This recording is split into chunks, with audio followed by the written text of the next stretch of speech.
kinds of relationships can turn sad. They That's start right. out one way, but they turn sad. Turn sad. And that SAD, really, these three things you need to look for. I believe they can be potential deal breakers. They don't have to break the deal. Number one is selfishness. The S is for selfishness. The A is for abuse. Yeah. And the D is for disloyalty.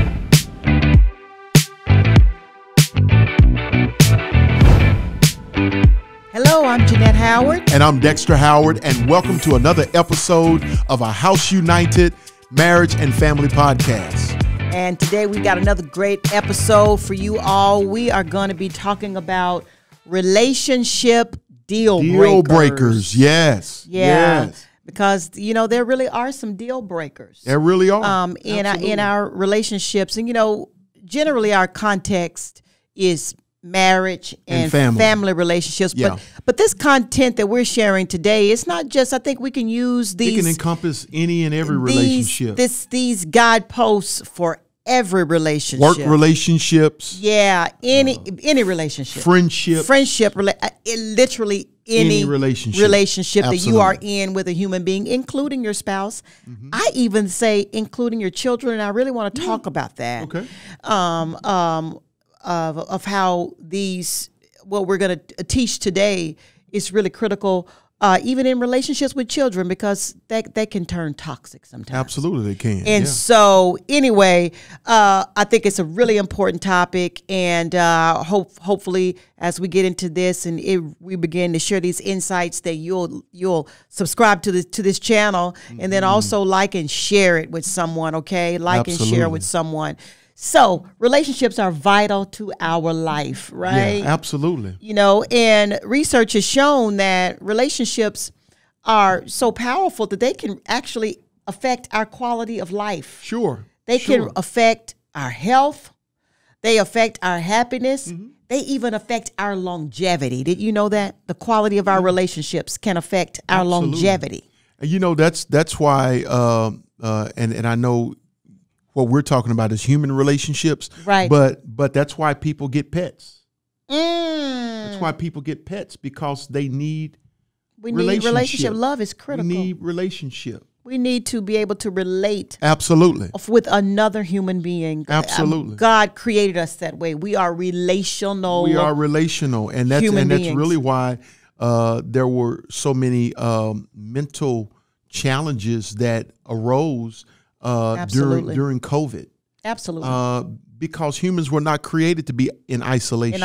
Not for lengths of time. You cannot thrive. Not for great lengths of time. You literally cannot thrive. Absolutely. In isolation. Literally, there was an erosion of some of our mental capacity. No doubt. Absolutely. Yeah. I like to research things and find, sure. Haven't researched that, but I'm pretty sure that someone is, and certainly our mental health was negatively impacted. Absolutely. By that extended period of isolation. The point being that relationships are just absolutely vital. Listen to this. This is how critical, relationships are. They can make you sick, or relationships can help you get well. They can help you get well. They literally can help you get well. They certainly can make you sick. Yeah, sure. Relationships can increase your happiness, or they can make life miserable. Yes, they can. Absolutely. And so not every relationship is a positive relationship. Right. And there are relationships that can turn toxic, where they can turn toxic. They can impact your health in a negative way. Sure. They can decrease your life. I mean, literally. And our shorten your days. Always has been, our advice always has been, is that if these relationships cannot be turned in a positive manner, then you need to get yourself to a place of safety. What do you mean? I don't just want to say they need to sever the relationships. We're not talking about marriage. We're talking about, because I differ with you on that one. Yeah, well, we may differ a little bit, because I will never sever my relationship with my child, even if it's toxic. I'll never sever that relationship. But I may have to get myself to a place of safety. No, okay. Well, let's just keep going because you're talking about something I'm not really talking about. Okay. Well, tell me what you're talking about. No, I'm talking about just in a relationship that is not a covenantal relationship. And it is clear that relationship has become toxic. I see what you're saying. So, one of those I hate to describe it this way, but a non-essential relationship. Well, it's just a relationship. Say like with a coworker. I don't have vows with you. I've not made any vow with you. Right. Or you see what I'm saying? Or we don't share blood.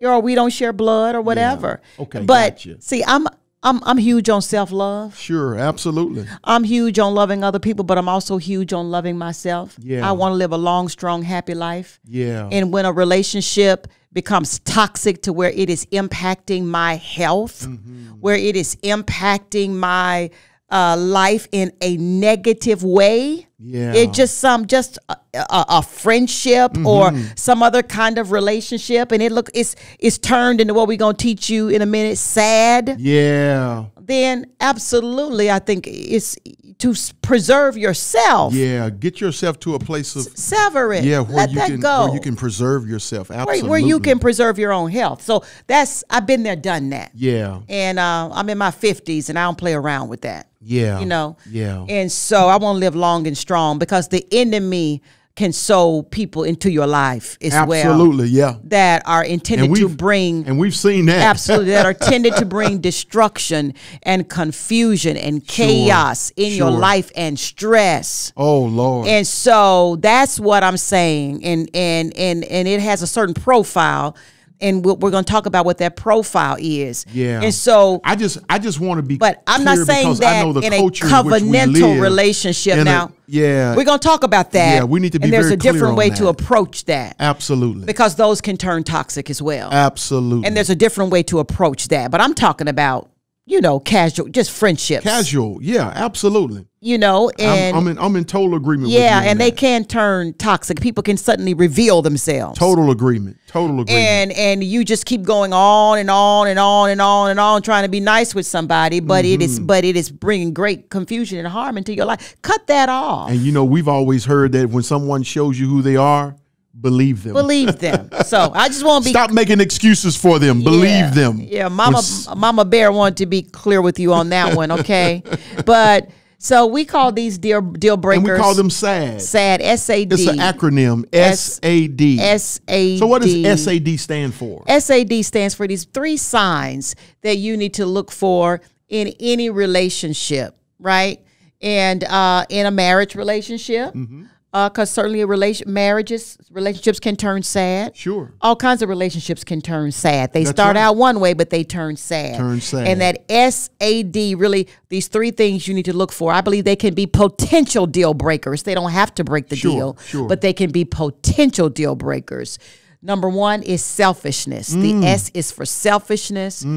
The A is for abuse. Yeah. And the D is for disloyalty. Wow. Sad. Wow.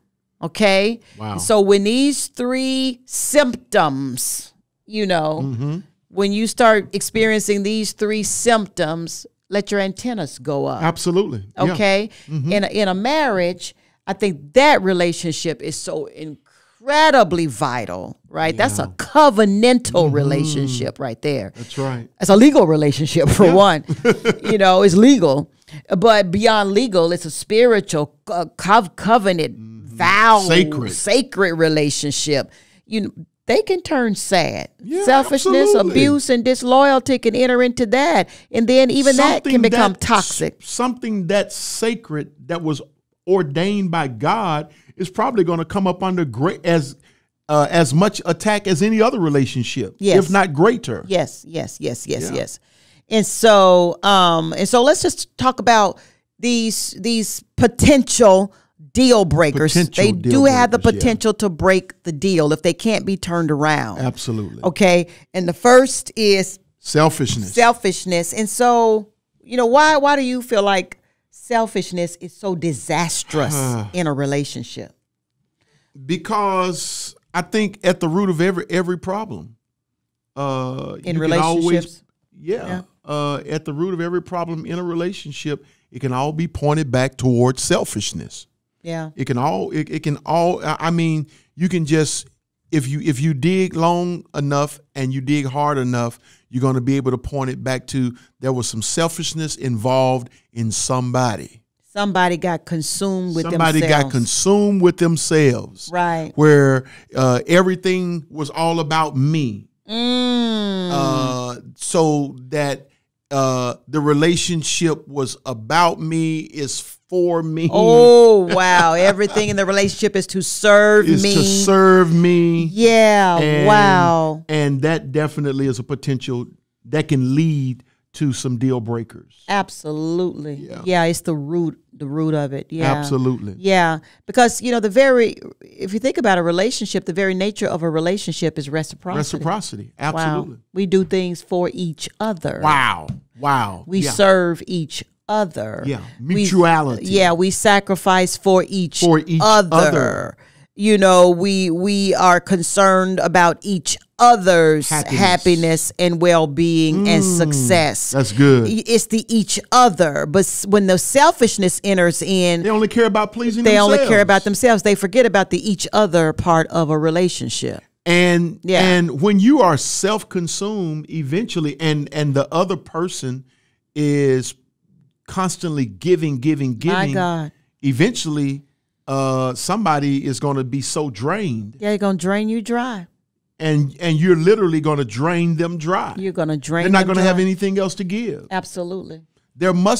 We've got to constantly be making deposits into each other. Absolutely. Yeah. And so this is true in a marriage relationship, but this is true in a friendship. Absolutely. It's true in any relationship. Absolutely. It can turn selfish, and I don't know about you, but I can start feeling it. Mm-hmm. I start feeling when I am in a relationship with someone, and how can I say it? You start feeling bankrupt. I start feeling bankrupt. Absolutely. I'm the one doing all of the supporting, the encouraging, the giving, the introducing, making the connections for them, helping them, but I don't get any of that in return. What are you doing for me? And after a while, I'm pretty astute. And after a while, I start reading the signals. Absolutely. Say, all right, now this has gotten a little one-sided here. That's right. And so, and I love supporting other people. I love encouraging other people. I love helping other people succeed. Sure. But if we're in a true relationship, Where in a there's supposed true to be friendship, reciprocity. there should be I should feel some reciprocity. Yeah, right? absolutely. I'm in total agreement. Right. And I don't think, you're out of order for feeling that way. Yeah. No, I don't think you are. Yeah, a relationship, there's supposed to be some reciprocity. And so, selfishness is one of those little signs right there. How we deal with it is, I think it's important that you, in a marriage relationship, you deal with it with each other really quickly. Sure. Yeah. Yeah. First I try to identify it in myself. If I don't identify it in myself, you gonna make me aware of it. And vice versa. Yeah. We're gonna make each other aware. Right. When something's happening, it feels like you're being really selfish. Absolutely. Yeah. It means absolutely. I'm not being considered in this. That's right. Yeah. Yeah, that's exactly right. And sometimes you really do have to make the other person aware. Yeah. And I'm telling you, don't let that stuff happen too often without you, as in a marriage relationship, y'all checking each other. You have to address it. You have to address it because it can grow really, really toxic. Yes, it can. Yes, it can. It can get so far. It can get really far gone. Yes, it can. Yeah. Yeah. Now this next not really new topic, same topic, but a subtopic that we're moving in this direction is quite controversial, has been quite controversial, and really is a sticky subject in our culture today, and that's called narcissism. Yeah. From what I know about narcissism, just studying what narcissism is all about, it's almost impossible for them not to be selfish if you struggle with narcissism. Well, I'll give a little clinician talk on that. All right, come on. So narcissism is it can be two things. It can be a character trait, but it also can be a diagnosed psychological condition. Okay. And so it can be a medical condition, a psychological condition. They say it exists somewhere in the brain. So a person, it's called narcissistic personality disorder, right? And it's diagnosable, and somehow I don't know all the science behind it or whatever, but basically a person with narcissistic personality disorder actually has an inability to love anyone more than themselves, or to show empathy for anyone. Wow. Okay. Wow. And they say there's certain, there are all these different parts of the brain, but somehow or another, whatever part of the brain where the ability to feel compassion and all of that for another person, somehow or another, that's not like working in that part of their brain. It's not firing. It's not firing. Yeah, somehow that's not firing. Wow. Right. Okay. But here's the deal. They say 1% of the population 1%. has a diagnosable narcissistic. So everybody can't blame their selfishness on NPD. On NPD, right? For most of us, it's just a character flaw. That's right. That we need to deal with and work out, or you're gonna be alone for the rest of your life. So basically, from being a selfish person. From a spiritual perspective, people need to know this. Right. A selfish person spiritually is governed by their lower nature. The self, the lower nature. The self, the lower nature, which we call sometimes even the flesh. Yeah, they're ruled by it. They're governed by it. They're governed by it. Yeah. So I am a person who believes in a healthy self-love, a healthy self-image, a healthy view of oneself. I call it one's selfdom or self-agency. We all need it. We all need it. Absolutely. A healthy love and esteem for ourselves. In fact, it is a command. The Bible commands us to love God first. Is the first commandment, to love God with all your heart, soul, mind, and strength. Yeah. And it says, and the second is equal to the first, to love your neighbor as yourself. Yep. So loving yourself is a commandment from God. It's a commandment. Wow. Because you are as important as anybody else on this earth, and you must love yourself. I think if you don't love yourself, you can't genuinely release love to anybody else. Well, not in an authentic way. Well, here's the truth of the matter. We do love people like we love ourselves. Ooh, yeah. That's just the truth of the matter. But do you love them if you don't love yourself? No, you are loving people. The quality of your love for people, I guarantee you, is in direct line correlation of the quality of your love for yourself. Absolutely. For instance, if you are very critical and people who are critical and judgmental of others, I guarantee you they are critical and judgmental of themselves. That's right. They hold themselves in a lot of contempt and condemnation. That's right. You see what I'm trying to say? If you're merciless with yourself, you're merciless with people. That's why the Bible tells us throughout is that we are to deal with ourself first. Selfdom is huge. Take the beam out of your eye before you deal with the speck in your neighbor's eye. You'll get it. Yeah. You get it. So that's why we got to do a lot of, if we want to have good relationships, we got to do a lot of self-work. Self-work. I've said this before, and I would love to figure out a way to do a podcast on this because I think it's this powerful. We were teaching at a marriage event one time, and someone asked what was the key to longevity, and all the other people on the panel were giving their answers. And thank God I was the last one. Because I was the last one, I had a lot of time to think about the answer. And as I was listening to everybody else, by the time they got to me, I knew what the answer was for us.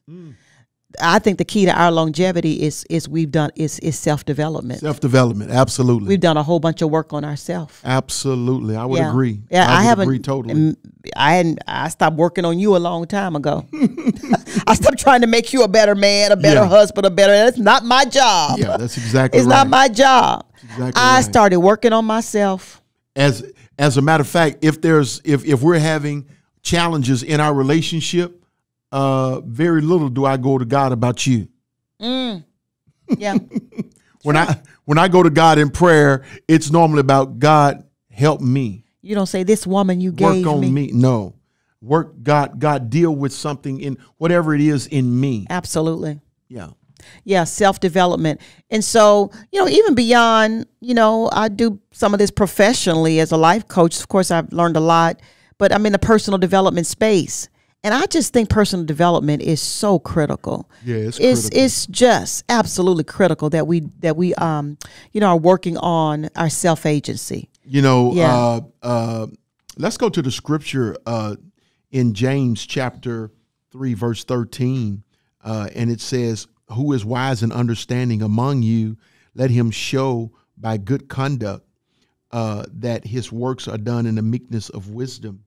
But if you have bitter envy and self-seeking is selfishness, and self-seeking, or also can be called selfish ambition, in your hearts, do not boast and lie against the truth. This wisdom does not descend from above." It's saying this type of attitude does not come from above.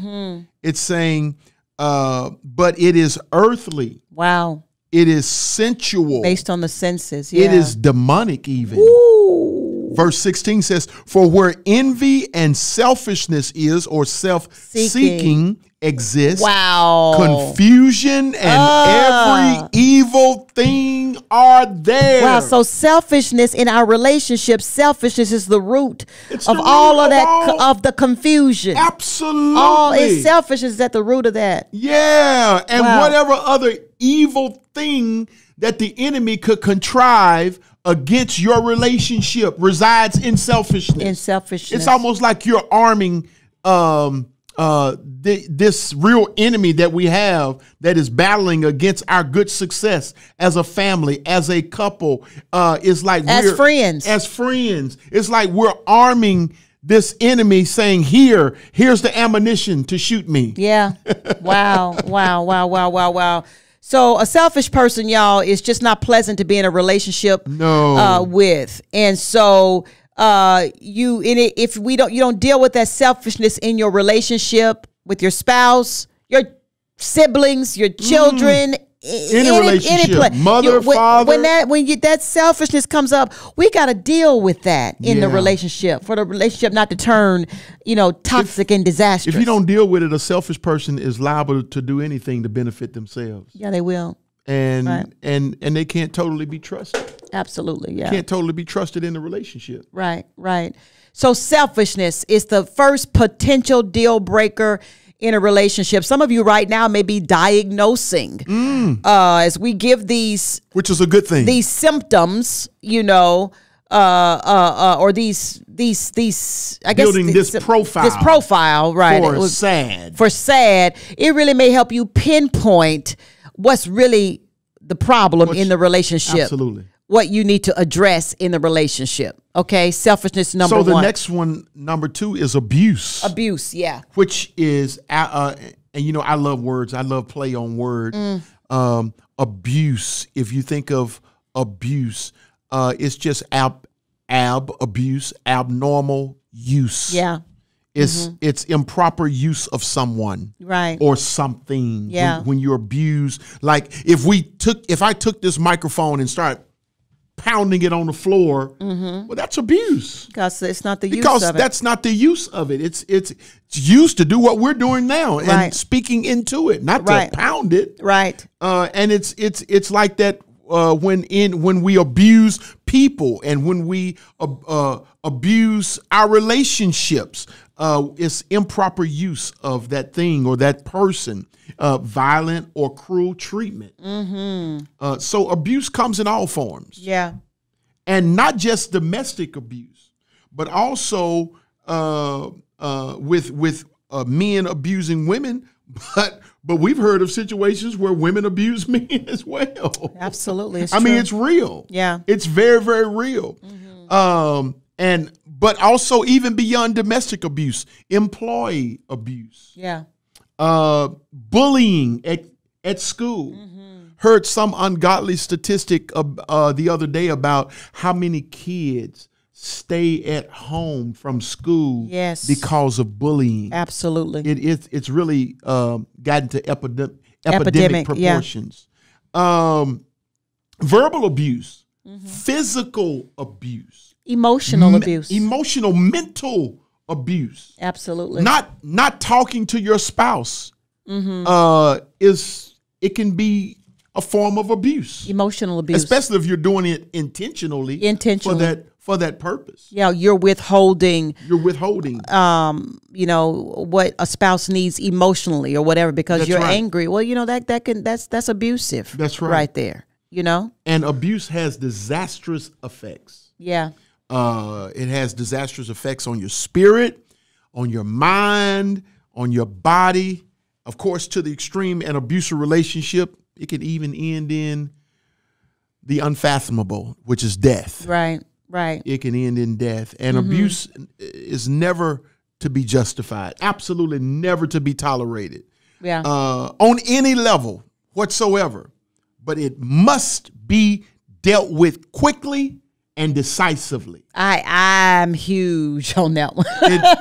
I'm huge on all of these. It must be. Absolutely. And you know, we train our daughters this way. Oh God. Don't you dare put up with any type of abuse. And then please don't let them come back and make an excuse to make it okay or justify it. Like, I'm so sorry. I respond that way or I treat you that way because of something that I went through in my life. Okay, well then you need to go deal with yourself for a moment. You need to go deal with yourself before we continue in this relationship so that you don't continue, so that I don't continue to be an object of your abuse. You know, I hope that I have done my job well, because I've had this conversation with our daughters in so many ways, so many forms. I'm a drama queen.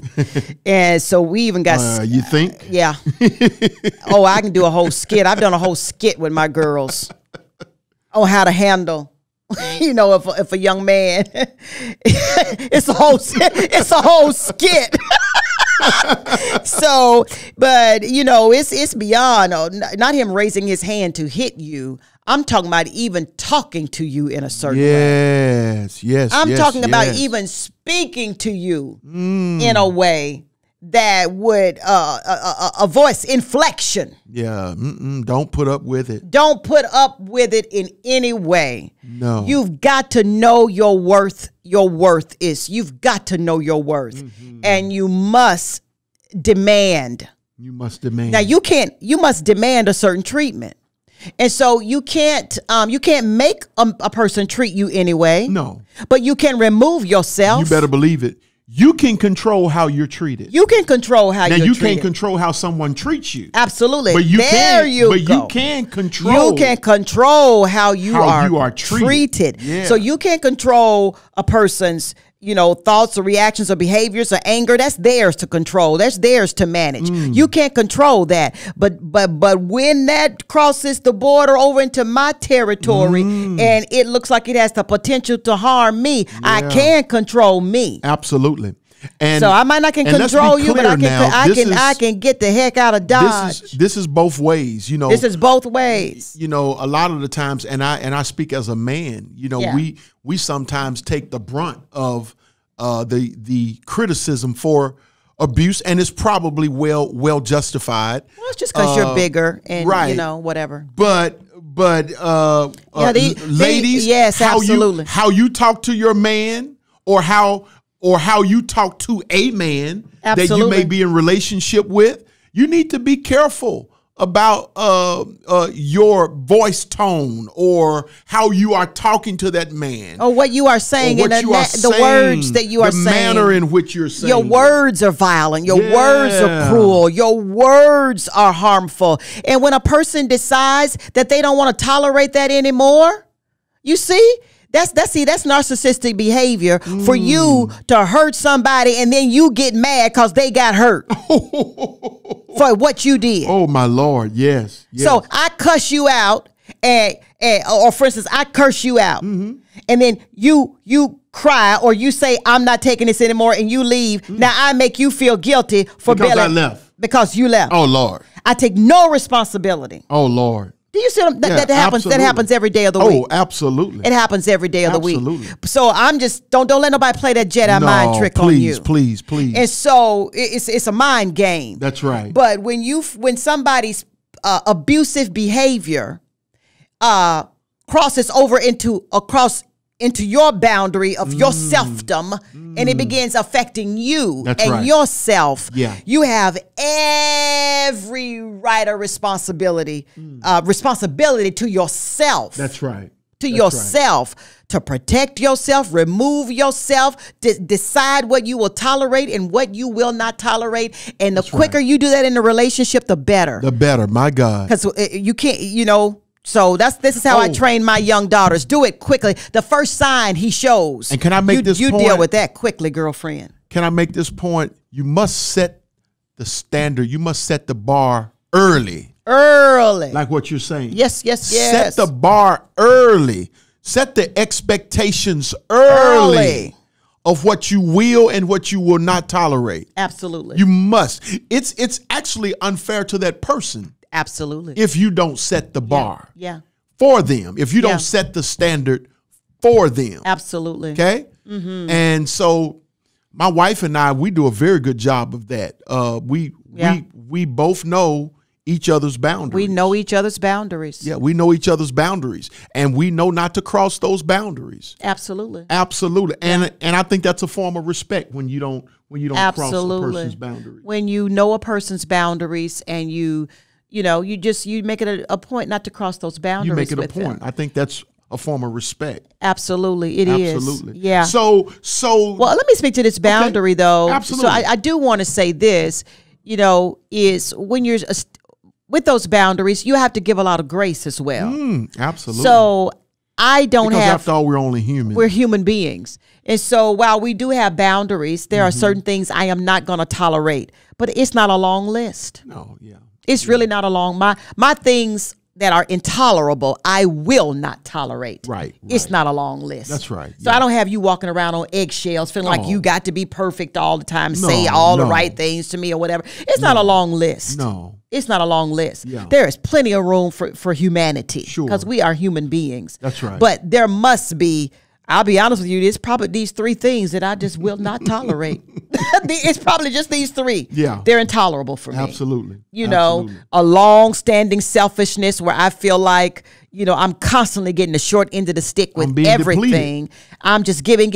I'm not getting anything in return. That is intolerable for me. Absolutely. I would agree. Abuse of any kind is intolerable for me. Absolutely. Yeah. Absolutely. And then let's talk about this last one here.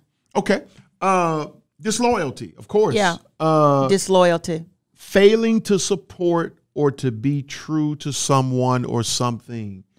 I think probably that's a part of my ethos. Yes, it is. Is loyalty. Yeah. Loyalty is a part of Dexter Howard's ethos. If you were to write an ethos for me, that would be a word picture of who I am. It would be that I am loyal. And I do not tolerate disloyalty. Why is that so important to you? Because What happened? Yeah. Usually something happened. I grew up in a divorcee household. Oh, okay. Well, of course, you know the story. My mom and dad got divorced when I was 5 years old.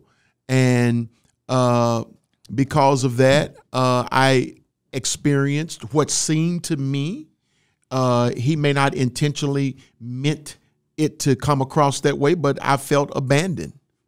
I felt like my father walked out on me. Now, he and my mother split, but I felt like he walked out on me. And I felt abandoned. There were times in my life, not just my father, but other people that I looked up to that gave me their word. They were going to do certain things with me and for me, and they just would not even show up, where I would be left for hours waiting and not a sign, not even a phone call to say, hey, this is what happened. And so growing up as a child with that type of imagery plastered in my subconscious, it's like, I'm not going to be that way. Yeah. If I give my word, doggone it, I'm going to follow through on it, even if it kills me. And I've watched you do it. And I I don't expect people to kill themselves for me to keep their word, but I do take your word. If I didn't point a gun to your head and make you tell me and commit that you were going to do something, I do expect you to try somewhat to do what you said you were going to do. I just expect it. You know, you said you're going to keep your word even if it kills you. Even if it seems like it's going to kill me. I'm not going to kill myself. Well, you know, early in our marriage, I don't know if you remember this episode, and Alexa was a little girl. We were living on Amen Corner, so she must have been, I don't know, she was like a 4 or 5 or 6. And the weather was bad outside. Oh, my God. And you had told her I was going to take her that to you the were track going meet. to take her to some thing, athletic thing. To the track meet, yeah. But you know, we lived in that time. We lived in Northwest Arkansas. The weather would get horrible there, and we lived on a mountain. We lived on a literal mountain. Yeah. Our home was up a mountain. Yeah, literally had to go down a big hill. You had to go down a big hill. It was an ice storm. It was horrible weather. They were expecting it to get better, and so now, but he told this 5 or 6 year old. Now you're embarrassing me now because I'm looking back on that now thinking how silly that was. No, that wasn't silly. That was trauma. I'm using this as a case in point. Okay. This transparent moment to show you the impact of trauma. Yeah. And so, but there was a breakthrough moment for you, for really you was. and for us. Yeah. Because I knew this is what was going on with you. Yeah. And so, but you didn't know this is what was going on with you. No. And so anyway, but the weather's turning bad, and I'm saying, well, you know, y'all aren't going. Yes, I am going. I told her, get your coat, Lexi, get your coat. I told her I'm taking her, and I told her I'm taking her, whatever. Now, I usually will just kind of let him go on, but now your baby's involved. You can slip down that hill and kill yourself if you want to. That's in my head. Yeah. In my head, you're a grown man. Right. Oh, but my baby is not fit to go get in this car. Going down and slip and slide down this mountain. You're not going to slide down that hill with my baby. You're not getting ready to slide down there with her. Right. And so I remember us tugging over her. This was a thing, y'all. Yeah. See this perfect family here? Y'all, this is real family stuff here. And so, we going toe to toe. He's like, I'm taking. I was like, oh, no, you're not. Oh, no, you're not. And I remember just saying, let it go, Dexter, let it go. Yeah. And you just fell into a heap. He just sobbed and sobbed. I remember that moment. He just sobbed. I can't even talk about that. He just sobbed. It wasn't about the baby. Goodness. It wasn't about any of that. It wasn't about a track meet. It wasn't about an ice storm. It was about, I'm going to keep my word to my child because my daddy never kept his word to mine. It was about broken loyalties. Yep. And that trauma just... Yeah. Boy, that was something right there. Yeah. But but even from a healthy, a more healthy perspective, because thank God I'm in a healthier place now. Oh yeah, absolutely. That was 25 years ago. 25 years ago, but from a more healthy place. Yeah. It does allow me. I've been pastoring now almost 25 years. Yeah. I've been in ministry for almost 30 years. This year we celebrate 30-year milestone in ministry, you and I both. Right. And never have we had any type of ambiguity in terms of our leadership where we said one thing and did another. Yeah. We were known for the integrity of our name. We have been known, the Howards have been known for the integrity of our name, to where we still influence people to this very day who don't even have any connection to our church anymore necessarily, because they moved to different cities. And I think it's because of that it has allowed us to be loyal to our word, which is also given us integrity with people. It's given us trustworthiness with people. I think that's what loyalty brings about. Yeah. It brings about a sense of trust from the other person. Right. And being loyal just means that, to really be a loyal person, I think it's important that just don't make promises you can't keep. Just don't make promises you can't keep. Absolutely. Just don't. Especially if nobody has a gun to your head. Just don't make promises. Be careful with your words. Be sparing with what you give your commitment to. Because if you give your commitment to, you keep it. You know what? I even hear you saying it now with our kids, because I think you've heard me say it for so long. But this is our practice with especially our younger kids when they ask, Mom, Dad, can we do such and such? We'll see. And we'll always say, we'll see. Yes, we'll see. that's my favorite phrase there. We'll see. I don't speak too quickly. I don't commit too quickly because I used to be that child that somebody told me yes, and it didn't happen. When all they could have said at the beginning was, well, I'm not for sure. Right. We'll see. Yeah, we'll see. Yeah. Right. And so some examples of disloyalty in relationships is, infidelity. Of course, number one comes to mind, the marriage relationship is just infidelity. Sure. You know, you made some vows. That's right. To keep unto thee only. What is it? Lord. What's the vows you always keep until death do us part? No, I'm talking about, but be unto sexual. What be true unto thee only or thee whatever. Only. Yep. It's basically talking about I will be true only unto you. Basically, I'm going to keep myself for you. I'm going to keep myself for you. I forget what the phrase is, right? But that's a part of the vows right there. Absolutely it is. And so when you step outside of that, man, that of course we know that's a deal breaker. The Bible says that's a deal breaker right there. And it don't have to be, but it certainly can be. If you wanted to be, it can be. Here's another one that I absolutely cannot stand, and that's a backbiting friend. Well, somebody talking behind your back. Woo. Like, Lord have mercy. Yeah. Woo! You want to get me hot, boy? Just and I'm not even talking about me. I'm talking about someone. Even if you come to me, talking about another person. Yeah. It's like, no, wait a minute. You barking up the wrong tree. Yeah. I don't do that. Absolutely. Because if I let you do that, you'll go take a bone to somebody else about me. Absolutely. Yeah. A dog, my mom used to always tell me a dog that'll bring a bone. Will take a bone. Will take a bone. All day long. Yeah. So be very, very careful about that. Right. What's another one? A person who backs out on you in your time of Ooh, need. Yeah. I can't even go there. I can't even go there. That's you certainly don't want to be that spouse to somebody, you know. Lord have mercy. You don't want to be that spouse, you know, but you really want your friends, not just your spouse, but you want friends that are going to be there for you for better or worse. Come on. And there will be worse. There will be worse. And the Bible actually says that friends are 4 times of trouble. 4 times of trouble. They're made for times of trouble. But when you come your times of trouble, then you can't find them. They back out on you. They tuck tail and run. You know, and that's a form of disloyalty. I remember when you had faith and you became very ill. I would literally have to tell people, I would have to keep people from coming because they were trying to come and deliver food. They were trying to come and pray for you. Some of them would just drive around our house and pray. I know. Yeah.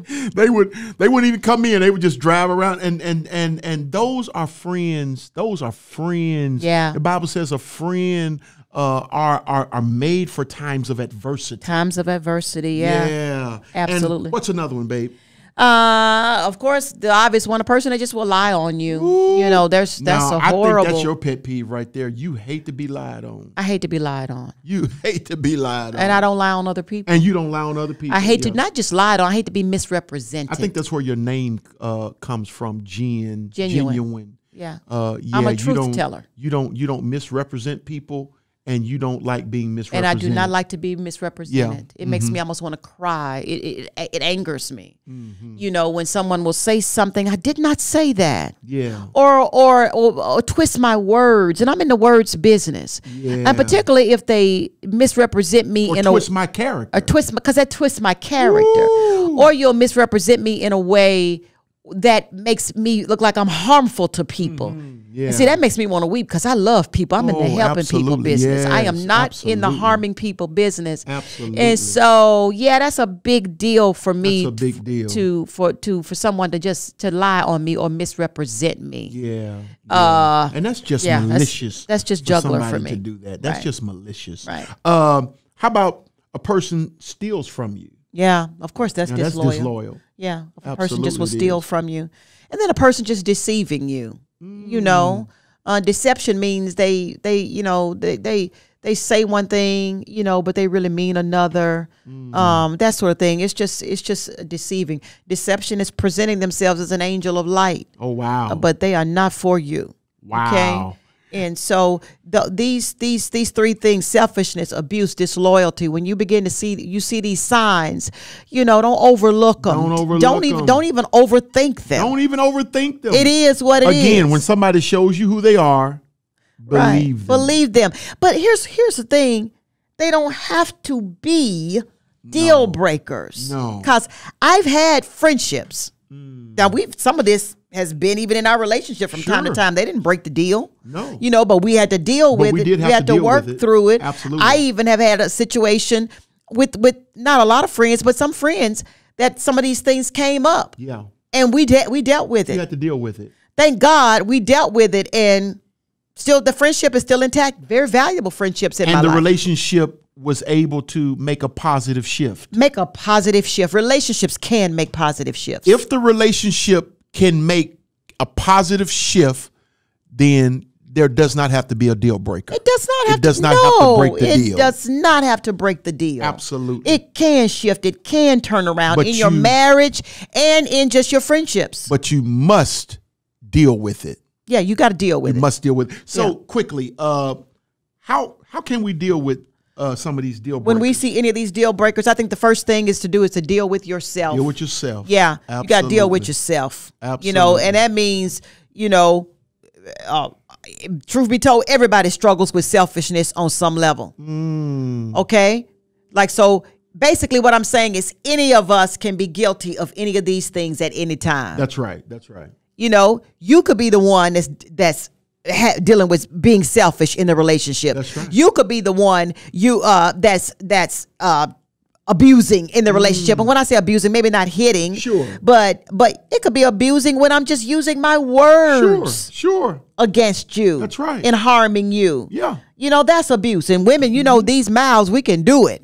Right? Yeah. And so that's abuse. Disloyalty, I could be the one. And so first thing, don't get on your high horse. Deal with yourself. Always deal with yourself first. Absolutely. Yeah, deal with yourself. Absolutely. Then the second, the Bible tells us how to deal with anything. And that's listen, you got to go to that person. That, actually prompted this. What? And if you break the deal, right there as you're breaking it, as you're realizing it, stop and apologize. Stop and get it correct. Stop and correct it right then. You correct it so that person doesn't have to correct it. What do you mean? So that the person is on the other end of the abuse. If you're the one that's guilty. If you're the one who's guilty of the abuse. Okay. For instance, if I'm being selfish, yeah, and I realize that right then and there in the moment, I'm being selfish. It's like, you know what, babe? I'm sorry, forgive me. I'm being selfish. Yeah. Yeah. I'm being selfish. And so what we're saying is don't walk out on eggshells, saying I can't do these things because you are human. If you do slip up